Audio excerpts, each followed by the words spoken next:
अस्सलामुअलैकुम वरहमतुल्लाहि वबरकातुहू। आज का जो टॉपिक है, इस पर एक बहन ने ख़ास तौर पर अलग से वीडियो रिकॉर्ड कराने के लिए जो है हमें हुक्म किया था। तो उनका सवाल पढ़ते हैं। सवाल उनका कहती हैं, मुफ्ती साहब, आई होप आपने वो वीडियो देखा होगा कि अमेरिकन फ़ौजी ने फ़लस्तीन के लिए अपने आप को जला दिया। वो शख्स फ़लस्तीन के लिए कितना दर्द रखता था। उस वीडियो को देख कर दिल बहुत गमगीन है और हमें जहन्नम की आग का भी एहसास हुआ। अगर वो ईमान वाला होता तो कितना अच्छा होता। हम उसके लिए मग़फ़िरत की दुआ भी नहीं कर सकते, मगर क्या हम ये दुआ कर सकते हैं कि उसके पास इस्लाम की दावत ही ना पहुंची हो, ताकि अल्लाह ताला उसको आखिरत में आजमाए और वो ईमान लाए और जन्नत में दाखिल हो जाए। प्लीज़ इस पर एक अलग से वीडियो बनाएं।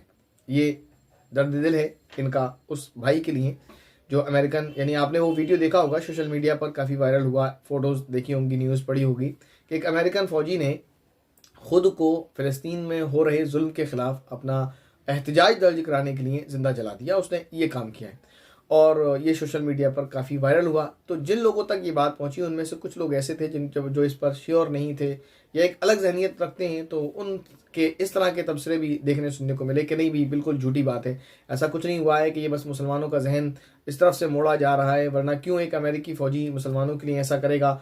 अमेरिकी फ़ौजी तो खुद फ़लस्तीन में जाकर मुसलमानों पर जुल्म व सितम कर रहे हैं। तो ऐसा कुछ भी नहीं है, एक झूठी दास्तान है जिसको फैलाया गया है और सोशल मीडिया पर वायरल किया गया है। तो ऐसा नहीं है, ये हकीकत बात है, बिल्कुल झूठ नहीं है, ठीक है ना। तो ऐसा भी नहीं है कि बिल्कुल इतनी अंधी हो रही है सोशल मीडिया पर कि आदमी कुछ भी वायरल कर दे। तो ये एक सच्ची बात है, झूठ तो खैर नहीं है, लेकिन वाकई उस बंदे के दिल में इंसानियत मौजूद थी, दर्द दिल था कि उसने ये काम किया। बहरहाल उसको ये काम नहीं करना चाहिए था, इससे सोल्यूशन तो हुआ नहीं। जो चल रहा था वो चल रहा है, कुछ ऐसा वो कर जाता कि उनकी जिनके लिए उसे दुख था उनकी कुछ मदद कर जाता तो ये बेहतर होता। अब इस पर हमारी एक बहन का जो सवाल है ना, वाकई उसके बंदे के, यानी इन्होंने जो कहा है कि उसके दिल में मुसलमानों के लिए, फ़लस्तीन के जो मजलूम है उनके लिए जो है दुख था और उसके लिए दर्द था उसके दिल में, तो ये बात तो बिल्कुल ठीक है, तभी उसने ऐसा किया जैसा कि खुद उसका भी कलाम था आखिरी। तो अब उसके लिए जाहिर है कि दुख ज़ाहिरी है, हर एक को है कि एक अच्छा इंसान इस दुनिया से चला गया, इस माना कर कि वो उसके अंदर इंसानियत थी, मजलूमों की हमदर्दी थी। तो वो गलत काम को गलत कहता था और इसलिए उसने इसको नापसंद किया और उसने इस तरह का अमल किया, तो इसका दुख है बहरहाल। तो इस पर इन्होंने सवाल ये किया है कि हम क्या उसके लिए ये दुआ कर सकते हैं कि उसके पास इस्लाम की दावत ही ना पहुंची हो, ठीक है ना। आगे की बात की है कि अल्लाह ताला ऐसा करे वैसा करे, वो जन्नत में चला जाए। सवाल ये कि हम उसके लिए ये दुआ करें कि उसके पास दावत ही ना पहुंची हो। तो ये बात समझें आप एक अच्छी तरह से कि दुआ क्या काम करती है, ठीक है ना। डिटेल में बयान करेंगे। दुआ का कुछ ताल्लुक तकदीर से भी है, फिर इसमें बहस आएगी तकदीर बदलती है नहीं बदलती है, दुआओं से तकदीर में चेंजिंग आती है नहीं आती है, उसको छोड़ें।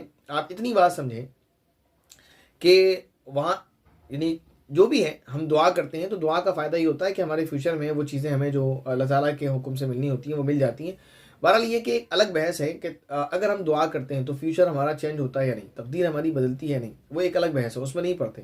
लेकिन थोड़ी देर के लिए इस बात को समझें। ये बात डेफिनेट है कि जो पास्ट होता है वो दुआ से चेंज नहीं हो सकता। ये बात आप मानेंगे। मिसाल कोई अगर मर गया है पास्ट में, तो आप दुआ करके ये नहीं कह सकते अल्लाह वो जिंदा हो जाए, ठीक है ना। वो मर गया तो मर गया, वो जिंदा नहीं हो सकता, पास्ट चेंज नहीं हो सकता है आपका। तो वो इस दुनिया से जा चुका है। आप जब तक वो जिंदा रहता तो आप उसके लिए ये दुआ कर सकती थी या हम कर सकते थे कि अल्लाह उस तक इस्लाम पहुंच जाए और वो इस्लाम कबूल कर ले, तो ये दुआ की जा सकती थी। अब वो इस दुनिया से जा चुका है। अब समझे इस बात को कि वो चला गया, गुजर गया। अब अगर उस तक इस्लाम पहुंचा होगा तो हमारी दुआ की ज़रूरत है ही नहीं। उस तक इस्लाम पहुंच गया होगा तो दो बातें आगे कि उसने इस्लाम को माना या इस्लाम को बिल्कुल इनकार कर दिया। अगर उसने इनकार कर दिया था तो फिर वो उसका खुद जिम्मेदार है, और अगर उसने इस्लाम को मान लिया था तो उसके लिए बेहतरी है। और या फिर उसके तक इस्लाम नहीं पहुंचा था, ये बात तय है कि उस तक इस्लाम नहीं पहुंचा था, यानी दूसरी बात।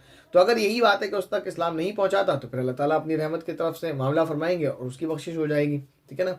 लेकिन अगर उस तक इस्लाम पहुंच चुका था तो फिर हमारी इस दुआ का क्या मतलब रह जाता है कि या अल्लाह उस तक इस्लाम ना पहुंचाओ। मेरी बात आप समझ पा रही हैं, शायद मैं आपको समझा पा रहा हूं कि अगर उस तक इस्लाम नहीं पहुंचा था तो हमारी दुआ की ज़रूरत नहीं है। लेकिन अगर उस तक इस्लाम पहुंच चुका था और उसने इसका इनकार कर दिया तो फिर हमारी दुआ का कोई मतलब नहीं रह जाता है। यानी खुलासा ये कि किसी भी तरह से हमारा ये दुआ करना कि या अल्लाह उस तक इस्लाम न पहुंचाओ, इसकी यानी कोई ज़रूरत नहीं रह जाती। उस दुआ की कोई वैल्यू भी नहीं रह जाती है। बेमाना अल्फाज हैं, बेमाना कलिमात हैं जो हम उस वक्त ज़ाय करेंगे हाथ उठाकर, इसलिए कि अगर उस तक इस्लाम पहुंचा होगा और उसने इनकार कर दिया होगा तब वो अपना खुद जिम्मेदार है। और अगर उस तक इस्लाम नहीं पहुंचा है तो भी हमारी दुआ से कोई चेंज होने वाला नहीं है, ठीक है ना। तो हमारी दुआ से उसमें कोई चेंजिंग नहीं आने वाली। अगर इस्लाम पहुंच चुका था और हम कहते रहे कि ना पहुंचाओ, तो ये तो इम्पॉसिबल है, ऐसा हो नहीं सकता, क्योंकि इस्लाम पहुंच चुका है। और अगर इस्लाम नहीं पहुंचा था तब भी हमारी दुआ की ज़रूरत नहीं है। ये बात मैंने 2-3 मरतबा रिपीट की है, लेकिन उम्मीद है मैं अपनी बात आपको समझा पाया हूँगा। तो इस तरह की दुआ की ज़रूरत नहीं है। बाकी ये कि बहरहाल के एक दुख है, एक जान चली गई, उसको ऐसा नहीं करना चाहिए था, कुछ और किया जाता बहरहाल, लेकिन जाने वाले को कौन रोक सकता है, चला गया। बस अल्लाह ताला से यही कह सकते हैं कि इस कायनात का खालिक अल्लाह है, हमसे ज़्यादा रहीम है, हमसे ज़्यादा रहमान है, अर्हमुर राहिमीन है। तो वो इस कायनात को बनाने वाला है, वो अपने बंदों से बहुत प्यार करता है, बहुत मोहब्बत करता है, और वो सब के साथ अदल और इंसाफ का मामला फरमाता है। तो वो अदल और इंसाफ का मामला फरमाएगा, इसके अलावा हम कुछ भी नहीं कह सकते हैं। बस बहरहाल ये कि अपने लिए दुआ करें, जो लोग हयात हैं उनके लिए दुआ करें कि अल्लाह ताला सभी को सीधे रास्ते पर, सिरात मुस्तकीम पर चलने की तौफीक नसीब फरमाए। आमीन। अस्सलामु अलैकुम व रहमतुल्लाहि व बरकातुहू।